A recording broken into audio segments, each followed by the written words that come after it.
अस्सलाम वालेकुम फ्रेंड्स, क्या हाल है? ठीक है, उम्मीद करती हूँ हम सब खैरियत से होंगे। आज मैं आपको मूंग की दाल और जो छिलकों वाली दाल है वो जो मिक्स करके बनाते हैं वो उसकी रेसिपी बताऊंगी। ठीक है।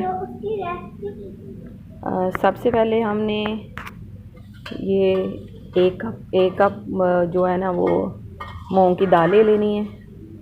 उसके बाद हमने ये वाली छिलकों वाली जो दाल होती है वो वाली ले लेनी है। अदरक और लहसुन का पेस्ट ले लेना है और ये हरी मिर्च है, इसको हमने चॉप किया हुआ है। ठीक है, वो है। और ये जो साबुत मिर्च लिया हुआ है एंड पे डालने के लिए, और साथ हमने जो धनिया है वो लिया हुआ है। ठीक है, पहले हमने प्रेशर ले लेना है। ठीक है, उसके अंदर हमने ये दाल डाल देनी है। जितनी भी आपने बनानी हो उसी हिसाब से आपने वो दाल जो है ना वो आधा घंटा आपने पहले ही दाल को भिगो के रख देना है, और आधा घंटा आपने ये वाली दाल, ठीक है, ये भिगो के रख देनी है। ठीक है, उसके बाद हमने ये वाली दाल जो है ना इसके अंदर डाल देनी है। ये देखिए हमने ये दाल डाल दी है। अब हमने जो हमारा अदरक और लहसुन का पेस्ट वो डालना है। ठीक है, देखिए उसके बाद हमने जो हरी मिर्चें जो चकोर की हुई थी, ठीक है, ये डाल देनी है। ठीक है, ये दालें जो है ना हमने डाल दी हैं। ये दालें हमने डाल दी हैं। उसके बाद हमने क्या करना है, बाद हमने हरी मिर्चें जो है ना वो हमने चकोर करके वो डाली हैं। अब हमने हाफ़ स्पून लाल मिर्च ले लेनी है, ये हमने डाल लेना है। ठीक है, अपने हिसाब से। उसके बाद हमने हल्दी ले लेनी है, हाफ़ स्पून हल्दी। ठीक है, उसके बाद हमने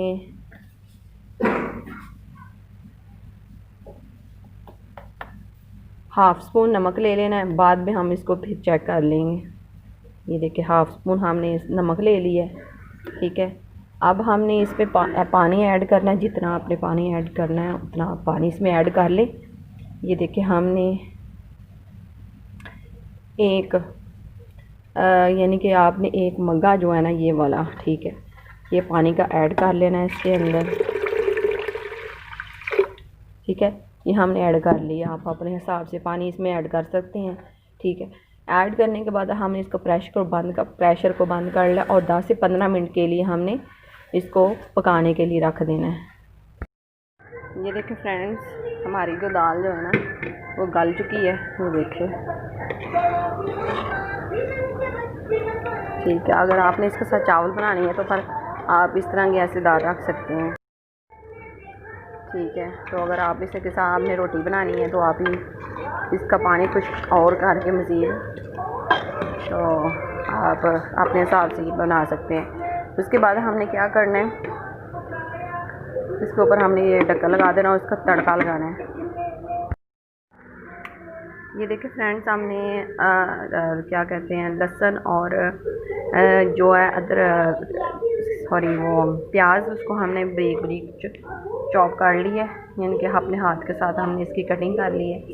अब हमने इसमें ऑयल डालना है।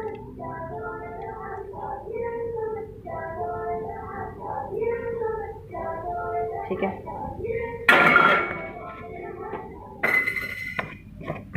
इस पर हमने ऑयल डाल लेना है। ऑयल डालने के बाद अब हम इसको तड़का लगाएंगे, चूल्हे पे रखेंगे।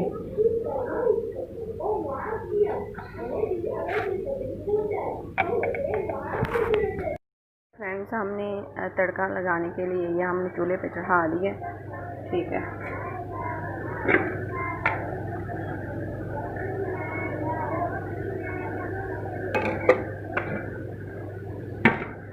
ये देखिए अब हम इसका तड़का लगाएंगे।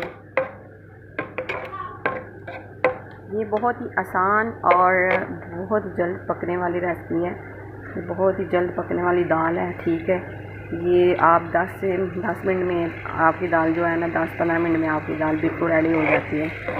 और जब एंड पे तड़का लगाते हैं उसकी तो क्या ही बात है। ठीक है,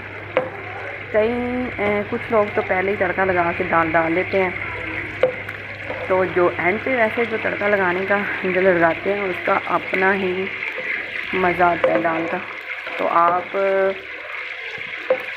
चाहे तो, मैं तो ज़्यादातर एंड पे लगाती हूँ, ठीक है। आप इस चाहे तो अदरक जो है ना वो बारीक बारीक काट के इसमें डाल सकते हैं, ठीक है। अदरक भी बारीक बारीक काट के डाल सकते हैं इसमें। और हरी मिर्च तो मैं आपको बताऊंगी, वो बाद में डालेंगे। हरी मिर्च और धनिया, इसको मैंने यहाँ अच्छी तरह से इसका तड़का लगा लेना है दाल को। आप इसमें देसी घी अगर आपके घर में है तो आप देसी घी का भी तड़का लगा सकती हैं, उससे भी दाल जो है ना बहुत ही मज़ेदार बनती है।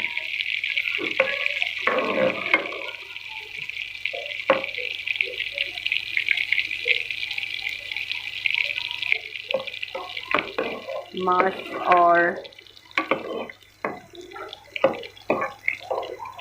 मूंग की दाल छिलकों वाली।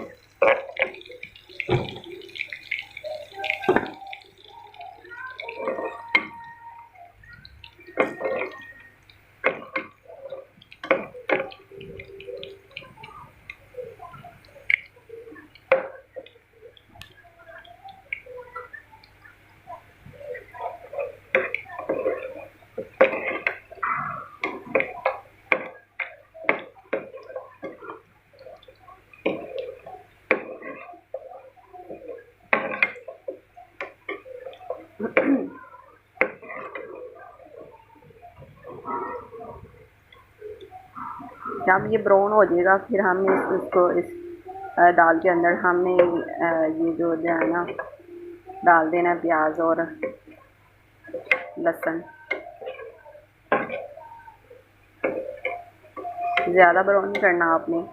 जब ये सारा ब्राउन हो जाएगा, प्याज और लहसुन जो है ना ब्राउन हो जाएगा, तो फिर आपने उसमें दाल के अंदर ऐड कर देना है, ठीक है। ये देखिए हमारा काफ़ी ब्राउन हो चुका है। अब हम दाल के अंदर इसको डालेंगे, नीचे से चूल्हा कम कर देंगे। देखिए, ठीक है, ये देखिए हमारी दाल है। वाओ, ये देखिए ज़बरदस्त।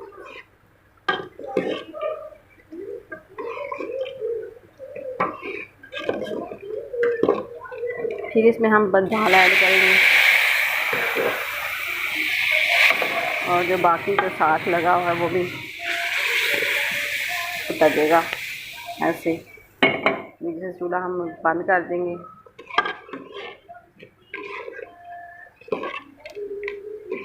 ठीक है, अब हम इसमें धनिया और जो है ना वो, फ्रेंड्स हमारी ये दाल जो है ना बिल्कुल बन के रेडी हो चुकी है। इसमें हमने धनिया और हरी मिर्च डाल दी हैं, ठीक है।